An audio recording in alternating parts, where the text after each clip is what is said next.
สบายดีแฮปปี้นิวเยียร์สบายดีปีใหม่น้องพ่อแม่ป้าลุงพี่เอฟซีทุกคนบ่ว่าจะเป็นทางภายในฝั่งลาวหรือว่าต่างประเทศเนาะสบายดีเบิร์ดทุกคู่ทุกคนเด้อ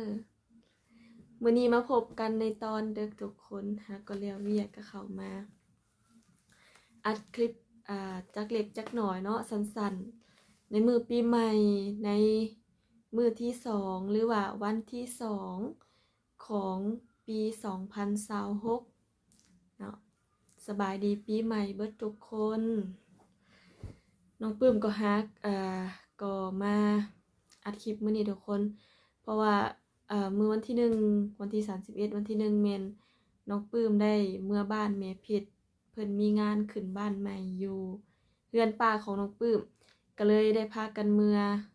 นอนอยู่พุ่นนะทุกคนแล้วมันบ่มีสัญญาณเนาะ สัญญาณบ่ดีอยู่พุ่นเน็ตที่ว่าน้องปื้มใช้นี่มันเป็นหลัก2เด้แล้วอะมันเลยบ่มีสัญญาณก็เลยบ่ทันได้อัดคลิปหยังตั้งใจว่าสิมาอัดคลิปอวยพรทุกๆคนเนาะพี่ FC ทุกคนบ่จะเป็นทางพ่อแม่ป้าลุงทั้งพี่ FC เก่าและใหม่เนาะที่เข้ามารับชมคลิปน้องปื้มตั้งแต่ทำอิฐเริ่มต้นจนมาถึงปัจจุบันนี้จนมาถึงปีใหม่ตั้งแต่ปีที่ว่าเริ่มต้นเฮ็ดคลิปเลยแหละเนาะทุกคนก่อนอื่นน้องปื้มก็ขอบคุณหลายๆเนาะแล้วก็ขอบใจหลายๆทั้งพี่ๆ FC ทุกคนพ่อแม่ป้าลุงทุกคนแล้วก็ขอบใจคำอวยพรที่ว่าได้อวยพรให้น้องปื้มในคลิปที่ว่าน้องปื้มลงไปก่อนหน้านี้เนาะประมาณ1มื้อ2มื้อนี่แหละทุกคนน้องปื้มก็ขอบคุณหลายๆเด้อขอบใจหลายๆเนาะแต่มื้อนี้น้องปื้มก็ตั้งใจมาอัดคลิปอวยพรให้ทุกๆคนในมื้อปีใหม่นี้จงมีสุขภาพแข็งแรงปราศจากโรคภัยทุกประการเด้อสิ่งใดที่บ่ดีก็ขอให้เบิดไปนำปีเก่านับจากปีใหม่นี้เป็นต้นไปตั้งแต่มื้อทำอิฐจนเป็นต้นไปตลอดทุกมื้อทุกวันขอให้ทุกคนมีแต่ความโชคดีสุขกายสบายใจปรารถนาสิ่งใดขอให้ได้สิ่งนั้นสมดังปรารถนา การเงินการงานราบรื่นแล้วอีกอย่างหนึ่งทุกคนก็น่าจะได้กลับบ้านกันเนาะช่วงปีใหม่กลับบ้านไปฉลองปีใหม่กับครอบครัวเนาะหรือว่ากลับไปทำงานก็ขอให้เดินทางปลอดภัยโดยสวัสดิภาพฮอดจุดมุ่งหมายปลอดภัย